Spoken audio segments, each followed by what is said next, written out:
8월 29일 금요일 시편 132편과 134편입니다. 시편 132편에서 134편까지는 성전에 올라가는 노래 가운데 마지막 부분을 차지합니다.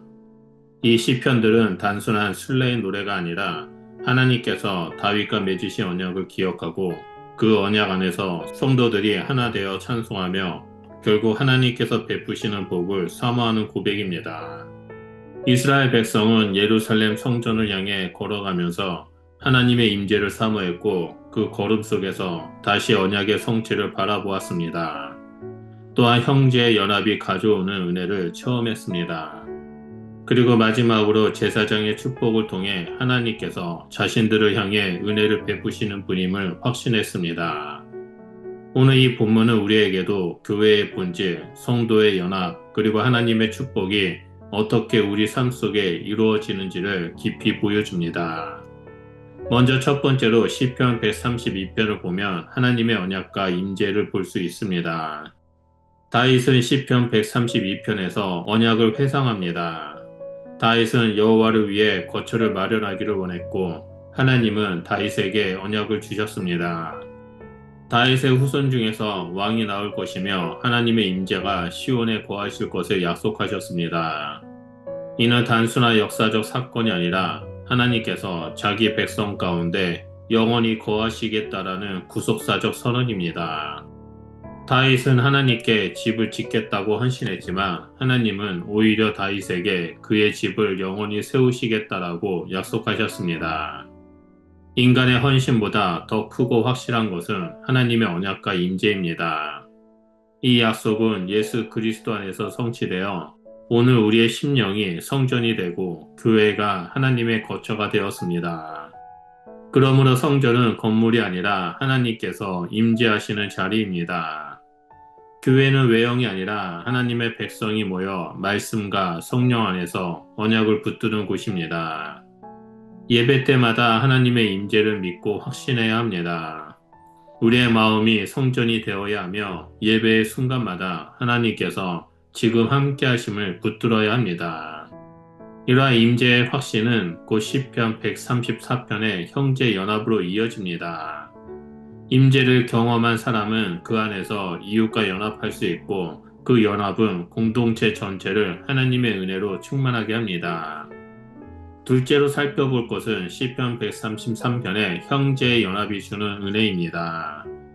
보라 형제가 연합하여 동거함이 어찌 그리 선하고 아름다운고 이 말씀은 교회 공동체의 본질을 보여줍니다.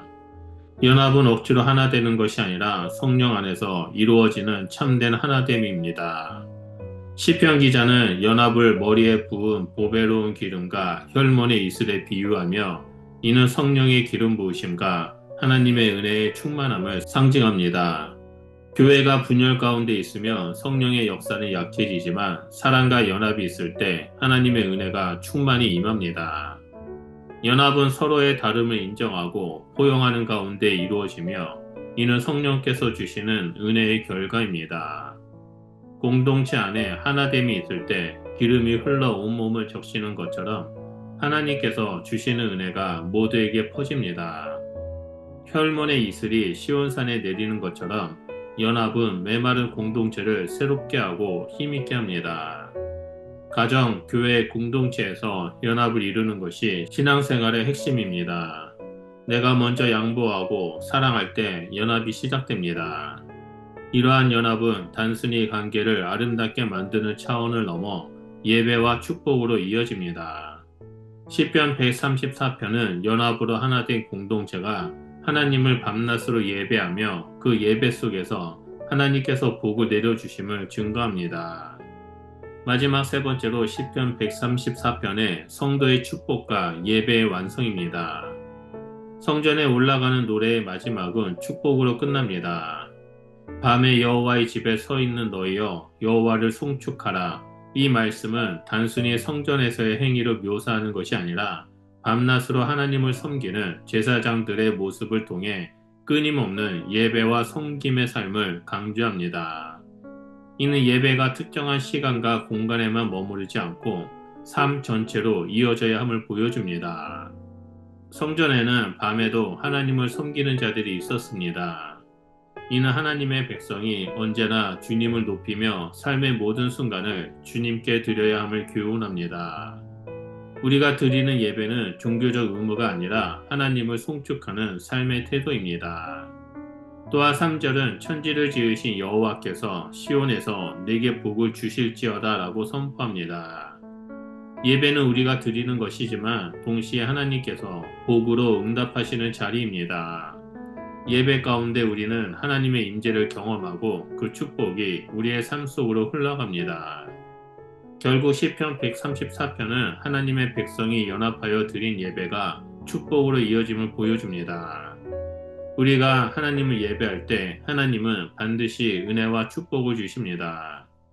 우리의 삶은 예배로 시작해 축복으로 마무리됩니다. 예배로 모인 공동체가 세상으로 흩어질 때 각자의 자리에서 하나님을 송축하는 살아있는 성전이 되어야 합니다. 시편 132편에서 134편은 성전 중심의 신앙, 공동체의 연합, 그리고 하나님의 축복으로 마무리됩니다. 시편 132편은 다윗에게 주신 언약과 하나님의 임재의 약속을 통해 하나님께서 우리와 함께 하시는 분이심을 보여줍니다. 시편 133편은 성도들의 연합이야말로 하나님의 은혜가 충만히 임하는 길임을 선포합니다. 그리고 시편 134편은 그 연합과 예배가 결국 하나님의 복으로 이어짐을 노래합니다.